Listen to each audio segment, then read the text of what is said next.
La la la la la la la la la. Leonie Dawson refuses to be categorized. The podcast. Wow. I actually quite like that one. Maybe I should get that one professionally recorded to turn into our intro. Nah! Fuck it. My queens, hello. How are you all? What's new with you? This is going to be a super short episode because I am just driving to the grocery store, which is only 4 minutes from my house. I think I'm going to get myself a smoothie. I'm going to check the mailbox. I might treat myself and have a little hot chocolate while I sit down and do some journaling. Because why not? Why not? My kids are on school holidays and I fucking love it. I genuinely do. I just love having no routine. I love that I don't have to drive anywhere. We can just go completely with how we're feeling each day. And I want to acknowledge the fact that enormously privileged to be able to say that. My kids are older. I did not used to love school holidays as much as I do now. My kids are 9 and 13 now, and they're just easy peasy in so many ways. So I feel really grateful for that. We decided we've been getting into going on holidays every single school holidays. We would go just away for three nights or whatever to an Airbnb or just do something different. But this time the energy was just different, and we decided, you know what, we won't book anything. We'll just see what happens when we're at home. And I was kind of feeling a bit annoyed about doing that. I knew it was the right decision, but I also was I just really enjoy going away, even if it's just for a really short period of time. Am I going to get bored not going away? But it's just been lovely. I think my kids sort of just need the home time, and it's been lovely watching them sort of get back into themselves and into right relationship with each other as well, and just spending time just being and playing and having fun and resting and all that stuff. So that's been lovely, and just playing lots of board games and card games, really. Last night I took the kids and we went over to a friend's place, and we played games with some of my friends, and it was really beautiful and lovely and fun. We're all super tired today because we were just yelling and laughing so much during the games. I get really competitive, and all my friends get really competitive during card games. Well, actually, no, there's one friend who is the sweetest person on earth who doesn't get competitive at all, and she's the one who managed to win all of the games last night, which is just hilarious and such a beautiful evidence that grace and generosity and humor actually can reap great rewards. Who would have fucking thought it, right? Who would have thought it? And that friend is Amanda Rootsey. She's got a beautiful book out for kids as well. And my kids only just met her last night, and they were just raving about her the whole way home. They're like, Mum, Mandy is the nicest person we've ever met in our lives. And I'm like, I know, babes. I know. And they're like, she's just so sweet and kind and peaceful, and we love her. Like, I know, babes. I know. So she's got a book out, Shine From Within, with Hay House. And it's building confidence with teens and stuff like that. And she's just a wonderful human. She really is. And she teaches other people how to be mentors to youth. And she's so perfect for what she does. Anyway, that was hilarious fun. We're also kind of treating these holidays as a mid-year reset. Just doing those jobs around the house that kind of need to be done. We've been helping the girls, just tidy and reorganize their rooms and redecorate and things like that. one thing that's changing my freaking life is I have been putting off doing my washing, and it just turned into this just enormous pile. And so much so, honestly, I don't think I washed in probably 6 weeks at least. I was just, I'd gone through my whole cupboard, I'd like reworn clothes, and I was starting to get to the end of my underwear drawer, and I was like, oh dear heavens, I guess I'm going to have to do some washing. And my husband's like, that is going to take you absolutely days to do that, and you hate doing it. Can you just like get a laundry service or something? And I was like, what an idea. And so I found this website called thelaundrylady.com.au. This is fucking not a sponsored post. You know I don't have my shit together enough to do that kind of organization. Anyway, I could just book online for them to like come pick up my laundry, and then they delivered it back like 2 days later. And it was so freaking clean and folded. And I was like, what in the hell?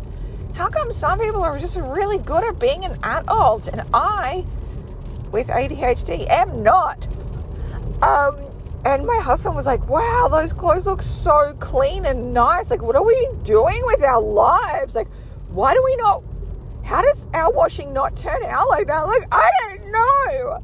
So I think we're just going to do it out regularly now. And we're even like getting all the kids' clothes refreshed, and like especially the uniforms and stuff. Their school uniforms need to be like they're kind of discolored now and stuff. So we're going to just send it away. And it's just amazing that like for laundry now, we can just put it in a bag, and a lovely lady who doesn't have ADHD comes and picks it up, and she gets to do her thing at home and then drop it back to us. And we're like, wow. So this is definitely like the potential to be one of my favorite things of this year, I think. Oh, speaking of favorite things of this year, I just read After the Storm by Sally Jane Unsworth. Holy shit, it was a good book. It's a short book. I read it in one bathtub sitting. I was in the bathtub for hours, but in one bathtub sitting, and it is kind of like a memoir of a British writer who has her first baby and goes through postnatal depression and anxiety. And as a person who experienced that, especially with my first kid, holy shit, it was such a relief to read her words. I can't think of another book that so clearly tells the truth of that experience. And I really wish that I'd had that book 13 odd years ago when I was going through that experience, just to feel like I wasn't alone in it, you know, and to feel like there wasn't anything wrong with me. It was just the fact that I was going through something really fucking hard. And it was a completely natural reaction to the circumstances that I was under, with a baby that did not sleep and, cried constantly. And I had no boundaries in terms of how I was going to look after myself, because I was like signed up to this ideology that, a mother just keeps on sacrificing herself no matter what. And that, and that it should all be happy. That was definitely like the lie that I had in my brain. And I think it's like done by Huggies ads. And then also like, my own family's story about it. I had a mum who didn't really believe in postnatal depression. She thought it was very sad because she thought people were just misguided. And because every single moment for children is pure joy. And so, as a first-time mum going through it and absolutely not feeling pure joy at every moment, I felt like such a fucking failure. I felt like there was something just so profoundly wrong with me. And if I just tried harder, then I would be a worthy mother, you know, and it was heartbreaking. It really was. And I think in the book, After the Storm, Emma Jane Unsworth talks about the effect it has on her partner and their relationship as well. And just the fury that she had in her, like, oh, fuck this nonsense. Like, I can't believe that I have to go through this and he doesn't. Like, he doesn't have the agony of childbirth and feeling like your body is not your own, and breastfeeding and being the one body in the world that keeps another person, you know, another body okay. And I remember feeling that fury so much. Like, I would just, you know, say to my husband so many times, like, next time you're going to be the woman in this relationship. You're going to be the one that births the babies. Like, I will be the dad. You know, next lifetime, we're coming back and I'm going to be the dad. You can be the woman, because this is a fucked up job. And it took, you know, a lot for us to repair our relationship and for me to heal from the trauma of the birth and the trauma, like, and the, you know, just the trauma of everything, really. And I thought that there was something wrong with me for that. And, you know, it's been 13 years and I've really, like, learned a lot and healed a lot and had therapy and all that kind of stuff. But reading that book really brought it back for me, you know, just, and it really helped me feel even more okay with the experience that I had. Yeah, it's big stuff, my friends. I'm feeling really teary talking about it. Just because I remember how much pain I was in. And I think, like, it was helpful as well. Emma is, you know, a writer and obviously, like, highly intelligent and has a beautiful partner and all that kind of stuff. And still shit went so wrong with it all, you know, and she really struggled with not having any time to herself and any time to working and to her craft. And I feel that deep in my soul. And, you know, she talked about how she's at heart, a high achiever. And I think people who are high achievers do tend to, I don't know, maybe they can struggle more during pregnancy and childbirth and raising kids, because there's no fucking way to get an A on that report card, you know? Like, it's really a case of just doing the fucking best you can and, like, being a solid C. Getting a solid C, you know? Like, you just can't, and you do have to, like, work out how to put your oxygen mask on. And it's interesting, you know, for me, when I had my second baby, my experience was so different. I didn't have that because I already very clearly knew what was needed for me to be able to bring another child into the earth, into the world. You know, I was very resistant to having a second because I had such a challenging time the first time round. Plus I had hyperemesis gravidarum, which absolutely makes you completely terrified of getting pregnant again. And so, you know, I told my husband for many years I didn't want to have another baby. And then when Beth came to visit me in a dream, I talked to him about it, and I also wrote down a list of how I was going to do things differently. And how I was going to do things differently was I would give myself as much, like, prenatal care as I could. I would get medication for hyperemesis gravidarum. I would get as much treatment as I could. I wouldn't be afraid of doctors like I was in my first pregnancy. I wouldn't be afraid of the hospital. I also did not give one single shit about whether I had a natural birth or not. I made the agreement with myself that if I wanted to have a cesarean, I would have a cesarean. If I wanted to use pain medication during birth, I would, because that's things I didn't do first time round. And then in breastfeeding, I was like, I may breastfeed if it's easier for me. And if it's not, I will absolutely not do that. And I will go back to work within 4 weeks of having the baby. And by back to work, I mean 2 hours a day away from the baby where I can go into my office, close the door, not parent, and just write and do my business. Because by that point, I'd recognize that me going back to work is actually a really big part of my mental health plan. And it's a really important part of my identity to still have time to create and write and draw and share and teach in the world. And so I wrote up the list and I presented it to Chris, and I was like, this is what it would take for me to have a second baby. And he was like, we can do all of that. I don't give a shit about whether you breastfeed or not, or we co-sleep or not, or you try and do the perfect hippie parenting or not. I really don't give a shit. And I was like, oh, okay. And it was so nice. I didn't need his permission. It was really just making a commitment to myself, because I was the one who was the hardest on myself during that whole experience,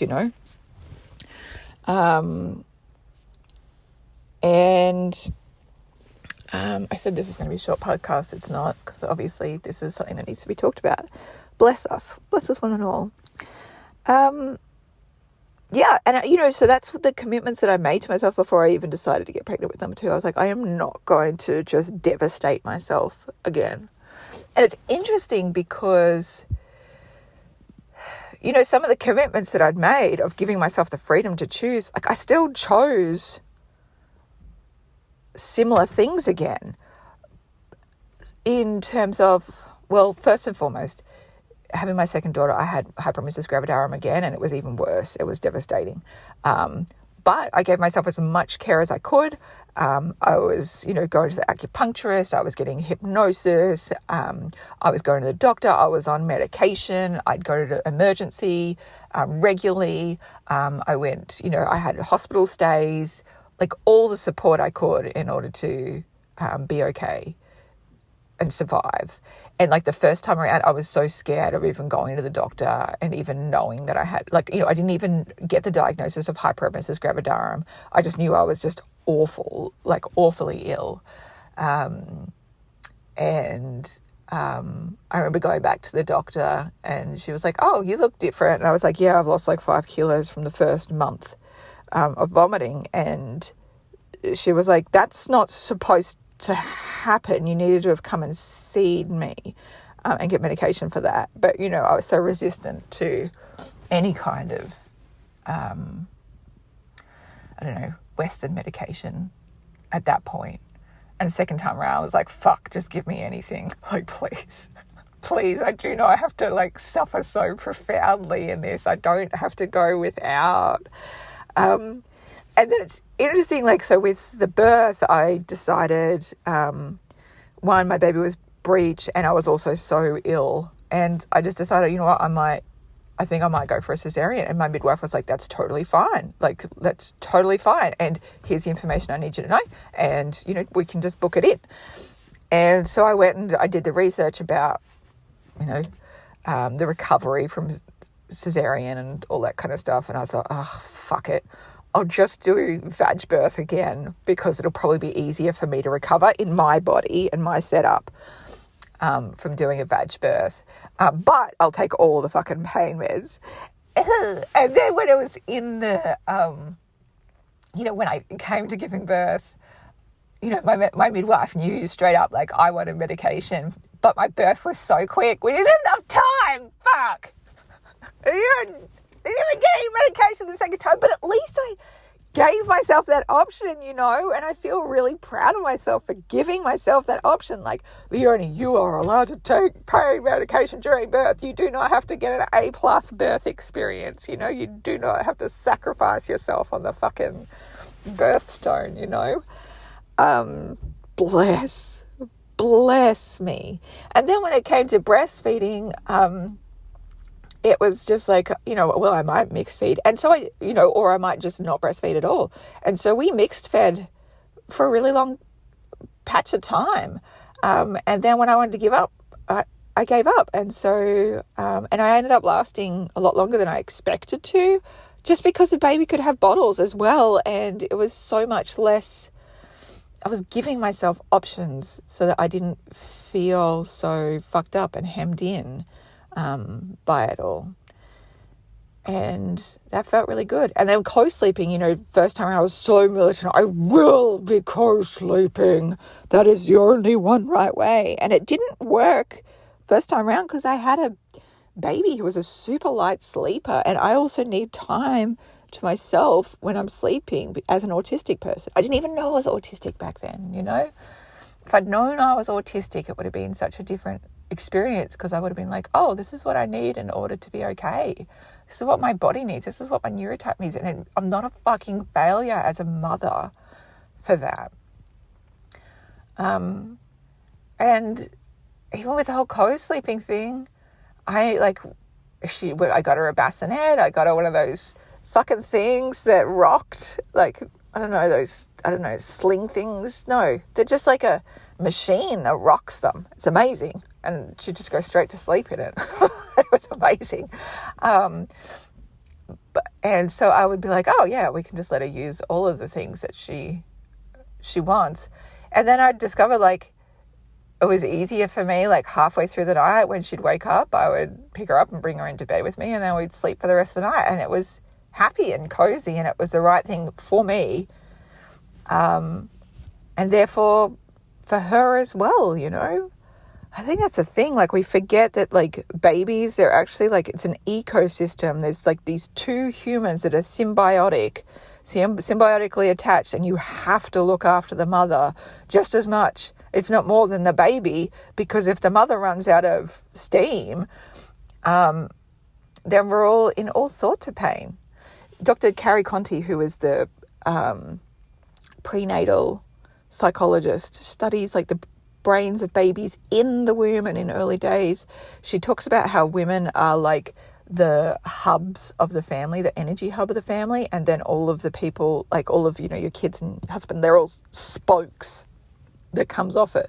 So if mum is wonky, then it tends to make the rest of the wheel wonky, so whatever we can do to solidify ourselves is really hugely important. And another thing I knew with having my second was that I need medication for my mental health.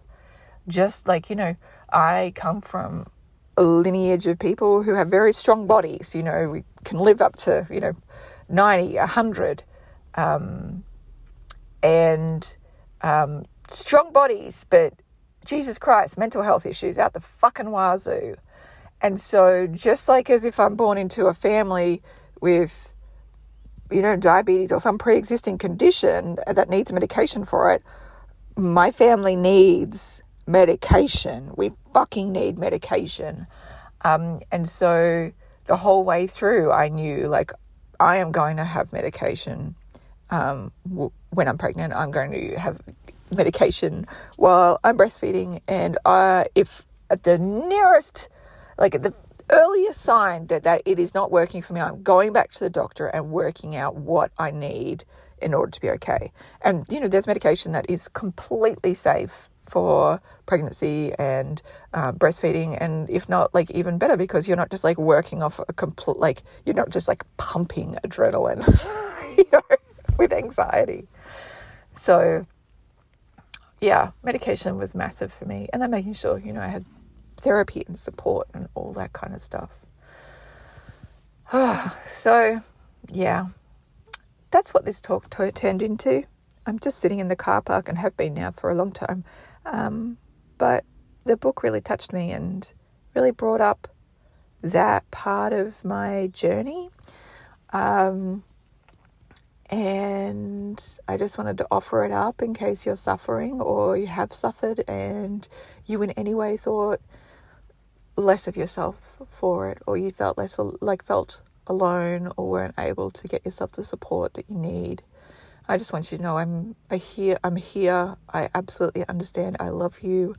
I stand with this absolute enormous army of mamas who have been there and say, we hear you, we understand, we absolutely love you, we get it. This is a completely normal reaction to these circumstances, and I promise you things can get better. I promise you.